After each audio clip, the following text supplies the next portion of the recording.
Olá, nós somos Júlia e Isis, do Instituto Federal da Bahia, Campus Ilhéus, e esse trabalho é apresentado para vocês pelo Projeto Universal Produção Fotovoltaica e Gestão do Uso da Energia Elétrica no IFB Ilhéus, orientado pela professora Maria Isabel Oliveira, doutora em Física Atômica e Molecular. Esse vídeo é produto de nosso trabalho durante o contexto de pandemia, proposto como uma de nossas atividades remotas, e condensa assuntos importantes e uma experiência prática sobre geração de energia fotovoltaica. Ainda assim, encorajamos que você cheque as referências na descrição desse vídeo e faça sua própria pesquisa. Então, vamos ao vídeo. A energia solar chega à Terra nas formas térmica e luminosa, sendo a quantidade suficiente para suprir toda a necessidade de geração de energia elétrica no mundo.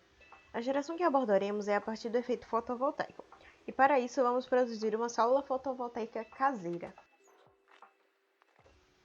Podemos definir esse efeito, descoberto por Edmund Becquerel em 1893, como a criação de uma corrente elétrica no material a partir de sua exposição à luz. Para isso, é necessário um material semicondutor que, na medida que é estimulado pela radiação, permite um fluxo eletrônico. O material mais utilizado é o silício, que possui essas condições atômicas e é um dos materiais mais abundantes da Terra.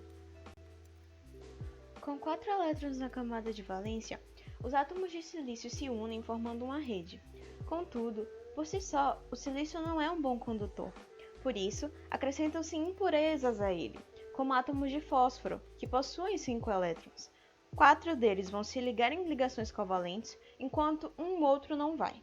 Ainda sendo atraído pelas cargas positivas do núcleo de fósforo, esse elétron precisa somente de uma pequena energia para romper sua ligação com o núcleo. Essa dopagem faz com que o silício se torne um material negativo, ou seja, com excesso de elétrons em sua estrutura. Nessa lógica, a fim de criar a diferença de potencial necessária para a geração de corrente elétrica, a outra camada do silício precisa ser dopada positivamente. Assim, as impurezas que vão ser adicionadas ao material dessa vez são átomos com 3 elétrons de valência. Esses 3 se ligarão aos átomos de silício em ligações covalentes, deixando uma lacuna ou buraco, já que os átomos de silício possuem 4 elétrons. Assim, transformando o silício em material positivo, com falta de elétrons. Agora, juntando essas duas camadas, temos uma junção PN, onde uma face está dopada negativamente e possui elétrons em excesso, e a outra está dopada positivamente, possuindo lacunas. Os elétrons e as lacunas se atraem, assim, formando um aglomerado na fronteira da junção. Contudo, para que os elétrons ocupem essas lacunas, é necessária uma energia que, para nós, será provida pelos fótons, que são partículas de luz. Assim, numa célula solar nós temos o material onde ocorre o efeito fotovoltaico, que é o semicondutor, que vai possuir uma camada dopada negativamente, com excesso de elétrons, ou seja, uma camada dopada positivamente, ou seja, com lacunas, e a fronteira da junção PN. Os elétrons eles vão ser atraídos pelas lacunas e vice-versa. Mas, para que se formem os pares elétron-lacuna, é necessário uma energia, e isso nos vai ser provido pelos fótons.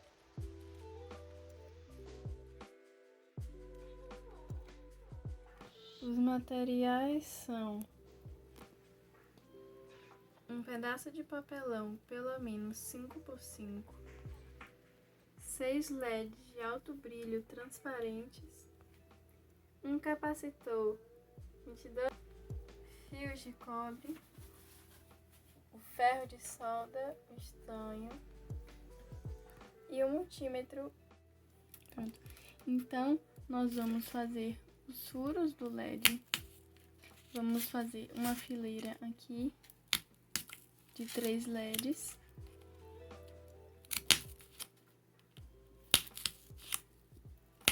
Dessa maneira.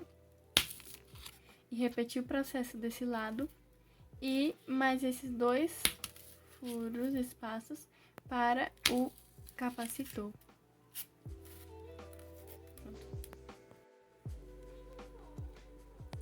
Então, Como vocês podem ver, eu já sinalizei aqui os polos positivos e negativos de cada componente.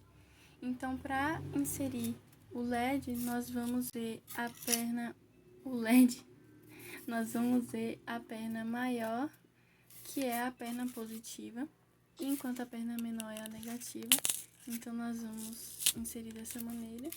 Enquanto o capacitor, ele é sinalizado pelo corpo do capacitor, que essa perna aqui, esse lado, vai ser o negativo. E nós vamos colocar aqui nesse nível.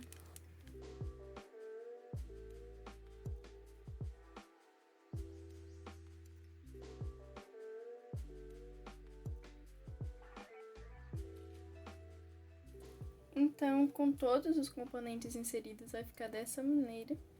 E no verso é onde nós vamos soldar os componentes. Nós vamos soldar essa fileira aqui, essa daqui, essa vai ser o polo positivo do nosso painel, e esse aqui um polo negativo. E esse daqui nós vamos soldar um com o outro. E o capacitor, a perna negativa do capacitor, nós vamos soldar com o polo negativo, que essa aqui é a negativa do capacitor, e essa aqui é a positiva do capacitor, que nós vamos soldar com o polo positivo.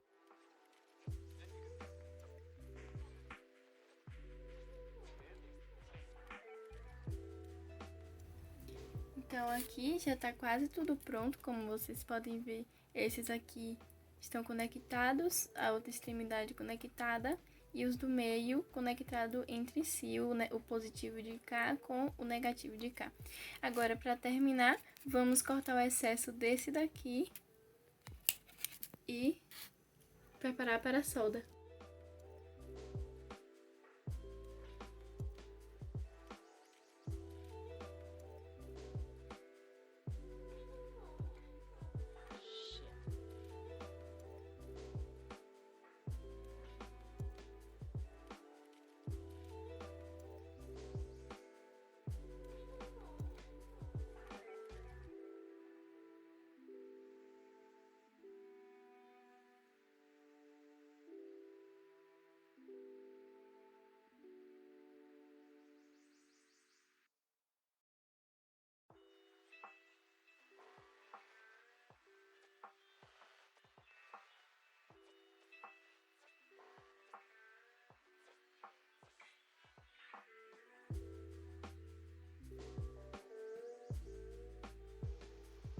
Você vê aqui, né?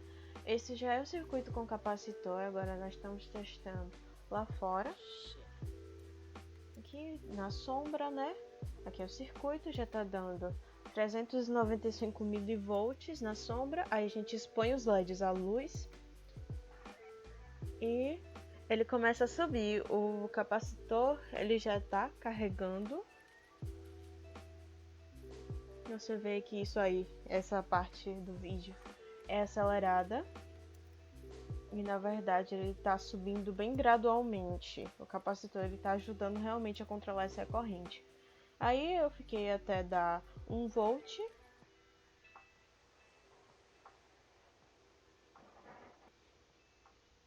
Nessa parte eu tirei, né, do sol e ele começou a descarregar gradualmente.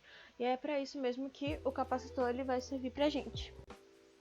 Nesse caso, se você quiser ligar um aparelho com o nosso circuito, você precisa que esse aparelho funcione com a tensão que esse circuito possa gerar. Ok, agora vamos relembrar o que é necessário para a construção de uma célula solar. Primeiro, o material semicondutor onde vai acontecer o efeito fotovoltaico. Nele, nós temos uma camada dopada negativamente, ou seja, com excesso de elétrons, uma camada dopada positivamente, ou seja, com lacunas, e a fronteira da junção PN. Os elétrons eles vão ser atraídos pelas lacunas e vice-versa, só que, para que se formem os pares elétron-lacuna, é necessário uma energia, que para a gente vai ser provida pelos fótons, que são partículas de luz. Tudo isso ocorre em um LED. O LED é um diodo semicondutor que, quando é submetido a uma corrente elétrica, emite luz visível. Contudo, esse efeito também pode ocorrer ao contrário, ou seja, quando ele é exposto à luz, permite a geração de eletricidade. Portanto, o LED também é uma junção PN, onde próxima à fronteira dessa junção temos recombinações de lacunas ou buracos e elétrons.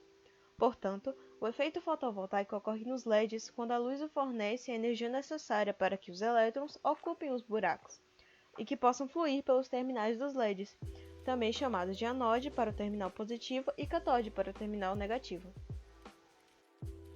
Agora, nós vamos falar um pouco sobre a disposição dos componentes no nosso circuito, que, como podemos ver na imagem, é composto por 3 conjuntos de 2 LEDs em série ligados em paralelo.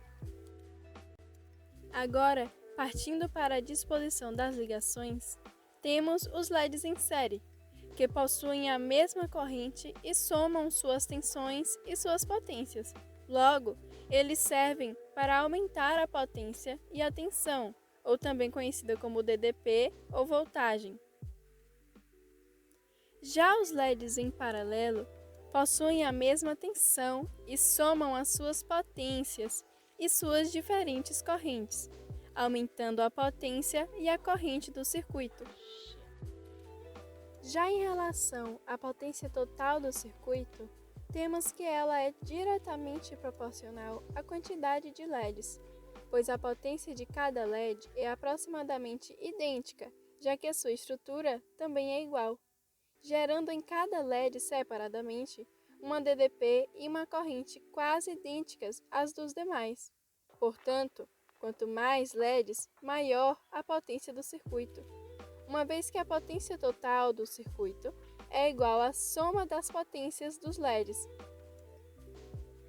E não podemos esquecer que, assim como nas células solares, a geração de energia pelos LEDs pode variar de acordo com as condições que eles estão, uma vez que sua eficiência depende de diversos fatores, como, por exemplo, a incidência de radiação solar. Para resumir, vamos dar uma olhada na fórmula de potência, que pode ser dada pela DDP vezes a corrente. Ou seja, a potência, a DDP e a corrente do circuito vão depender da energia gerada pelos LEDs e de como eles estão organizados. Uma vez que para obter mais DDP, ou seja, tensão, deve haver mais ligações em série e para obter mais corrente, deve haver mais ligações em paralelo, sendo que, em ambos os casos, também é aumentada, consequentemente, a potência total do circuito. Bom, nós preparamos essa parte com avisos, dicas e erros possíveis para que você possa tirar o maior proveito desse trabalho de forma segura e compreensível. Se sinta livre para pausar e checar esses pontos antes de fazer o seu circuito, sempre focando nas dicas de segurança para que essa atividade seja proveitosa e divertida para ti. Essas são as principais fontes onde podemos fazer a nossa pesquisa e nós incentivamos que você possa visitá-las também. Então, nós do Projeto Universal Produção Fotovoltaica e Gestão do Uso da Energia Elétrica no IFB-Ilhéus agradecemos pela sua atenção e esperamos que esse trabalho seja proveitoso, prática e teoricamente. Obrigada!